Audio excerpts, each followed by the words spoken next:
It's D-Day -8, 2 weeks before the lease for our apartment in the city lapses, and we're officially full-timers upstate.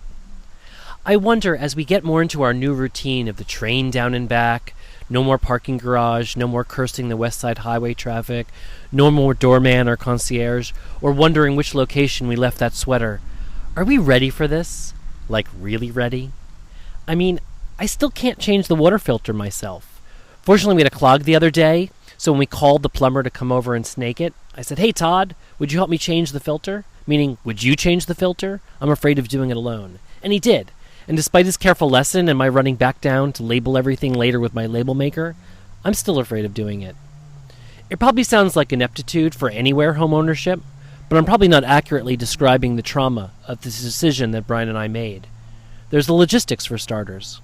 27 years straight living in Manhattan. Since my first days after college working in advertising, I've never had a commute more than 15 minutes to a job, to a restaurant, to a theory store, to a bagel shop, or a great networking event.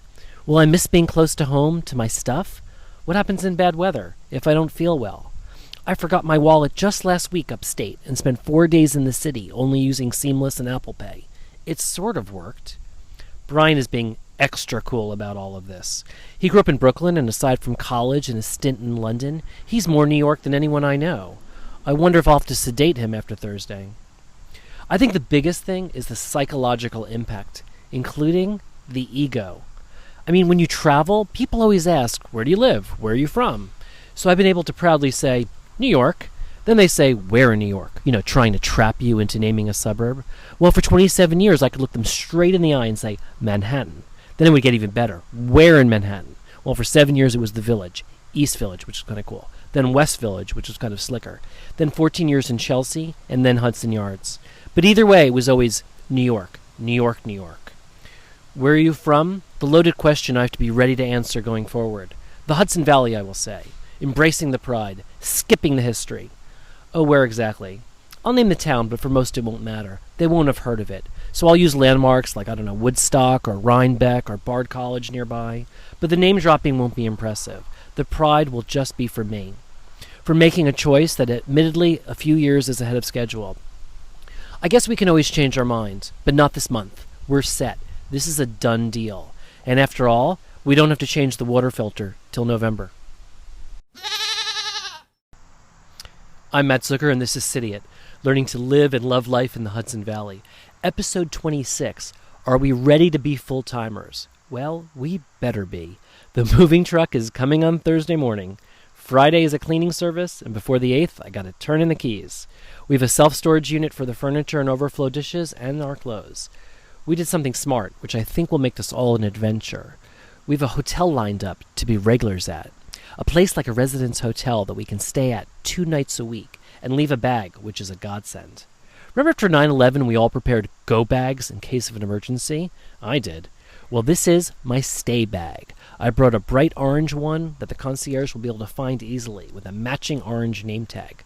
I've already filled it with the following items: 3 nice shirts, 3 t-shirts, a pair of jeans, sleepwear, 3 pairs of socks, a pair of gym sneakers and a gym outfit, a toiletries bag which includes contact lenses, meds, cold medicine, allergy, and an EpiPen, a pair of glasses, a laptop charger, a phone charger, some wool light, a laundry bag, a book, and I'm still deciding between a foldable raincoat or an umbrella.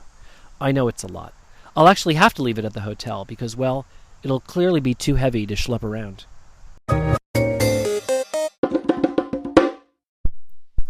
Appropriately, this evolution to full-time upstate syncs with the Jewish New Year, which we celebrate. Starting afresh, clean slate. Well, not the apples and honey, obviously. One of the best things we did was have double of the same stuff upstate in the city. Our glasses, flatware, and dishes, we can combine and throw out chipped ones. Pots and pans we're giving away to our niece and nephew who are starting their careers and have their own places now. A few pieces of furniture we're putting into storage near our house. There really are a lot of things I'm excited about, and the first thing people go to is, of course, the savings. Obviously, the biggest is not having to rent in the city, plus the expensive Manhattan garage. I mean, we'll instead have higher Amtrak bills and hotel bills, but I think we'll still come out way ahead.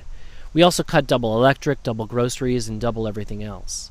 When we first got the house upstate, we had to figure out upstate-downstate streaming and live TV. We had Verizon Fios in the city and DSL and then Spectrum Cable upstate. TV was tricky. Apparently only YouTube TV let you watch in multiple locations for one price, so we went with that and did Hulu Basic, Amazon Prime, Showtime, and HBO Now. And that was fine. Now, though, we not only cut our Fios bill, but we switched from YouTube TV to Hulu TV, which is $15 less and has many more channels. The math is complicated. There's no way we would do this, though, just about the money. It's too big a choice in our lives, how we spend our time and where. For us, the more exciting part is the commitment to where we moved more than 4 years ago. Even just telling friends up here feels good. And it could be my imagination, but I swear we're being treated just a little bit differently. For many of them, they know what it means. It means they know we'll be around more often. It means it's easier to make plans for dinner or going to go do something together. I hope it also means someone else to call on how to change the water filter. Nora has already adapted to our big shift. Since June, she hasn't been back to New York. We found daycare up here on a nearby farm, just a few miles away, where she can stay for the day or overnight, and she seems to have made a few friends and likes it, I think. On Tuesdays, we've been getting up at 6, dropping her off at 7, getting to the station by 7:30 to find a parking spot, which is a little nerve-wracking, but so far so good, and we make the 7:46 train to the city. Brian got a little free library as a birthday gift in August, and he's working with the town to donate and install it. He's actually been to a few town meetings, and I'm looking for something local to get involved in. My brother-in-law thinks I should do something like the fire department, but aside from redoing their website and social media, I'm not really sure how useful I would be in an emergency. Anyway, I'm not going to rush it. I'll give myself 6 months, and I'll find something. So really my only worry is the logistics, and I'm handling that the way I handle anything uncomfortable. I overcompensate. In addition to that big orange stay bag, I'm creating 6 mini stay kits to leave throughout the metropolitan area. For my drawer at work, and my mom's in New Jersey, my sister-in-law's in Brooklyn, my sister's in Westchester, and St. John and Kelly's in Brooklyn. They have a second bedroom and have agreed to a free room in exchange for rubbing their dog Tubbin's belly. I think they're actually all finding out about hosting my luggage as they listen to this episode. Sorry, folks. Things are moving fast.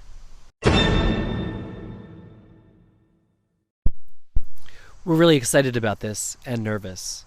For now, we can distract ourselves with the minutiae of address changes, the move, donations, and calculating the value of buying Amtrak tickets in bulk.